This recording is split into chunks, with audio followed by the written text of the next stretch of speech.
दोस्तों, आज हम बात करने जा रहे हैं श्री कृष्ण की एक बड़ी ही अद्भुत लीला की। आखिर क्यों भगवान कृष्ण ने धारण किया था महाकाली का स्वरूप।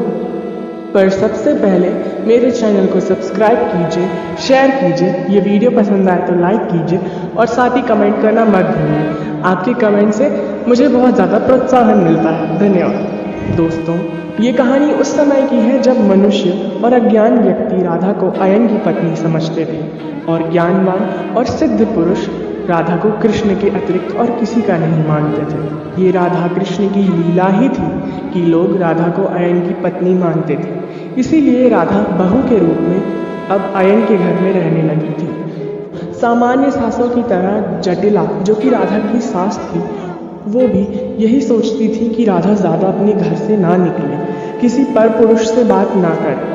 पर राधा केवल कृष्ण के ही बारे में सोचती थी। कृष्ण और राधा को मिलवाने के लिए जब उनकी सखियाँ आती थीं तो वो जटिला और कुटिला से कहती थी कि हम वन में देवी की पूजा करने जा रही हैं। इसलिए वो अपने साथ फूल मालाएं भी लेकर आती थी, जो वो बाद में कृष्ण को चढ़ा देती थी। कुटिला, जो कि राधा की ननद थी, उसे ना ही राधा की सखियाँ पसंद थी और ना ही राधा का इस प्रकार घर से जाना। कई बार जब उसे शक हुआ तो एक बार वो राधा और उसकी सखियों का पीछा करते करते वन में पहुंची। वन में पहुंचते ही उसने ये देखा कि राधा श्री कृष्ण के चरणों में बैठी हुई है। कुटिला क्रोध से भर चुकी थी।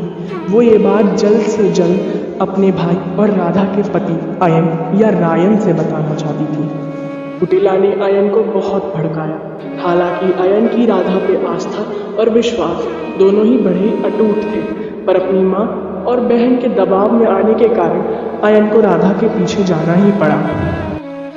आयन को आता देख राधा शांत रही। वो अपने कृष्ण के चरणों में जाके बैठ गई, पर उनकी सभी सखियां बहुत डर गईं। उन्हें ये डर था कि कहीं आयन अब राधा को घर में ही बंद करके ना रखे। उनकी इच्छा केवल राधा और कृष्ण को मिलाने की ही थी। तो उन सभी ने श्री कृष्ण के चरणों में गिर के विनती की कि हे कृष्ण, अब हमें आप ही बचा सकते हैं।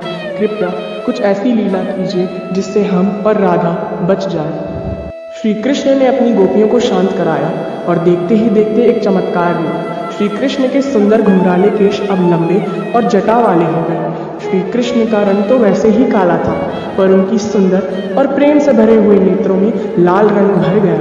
उनके कंठ में डली हुई वनमाला अब मुंडमाला बन गई और उनके हाथ में रखा हुआ गुड़हल का फूल एक दुष्ट दैत्य का मुंड बन गया। वास्तविकता में हमारे मुरली वाले श्री कृष्ण ने खड़ग धारण करने वाली माता काली का स्वरूप धारण कर लिया था। अपने सामने स्वयं साक्षात काली को देख के आयन भाव विभोर हो गया। उसने कुटिला की एक न सुनी और जाके काली रूपी कृष्ण के चरणों में गिर गया और तरह तरह से काली की स्तुति करने लगा।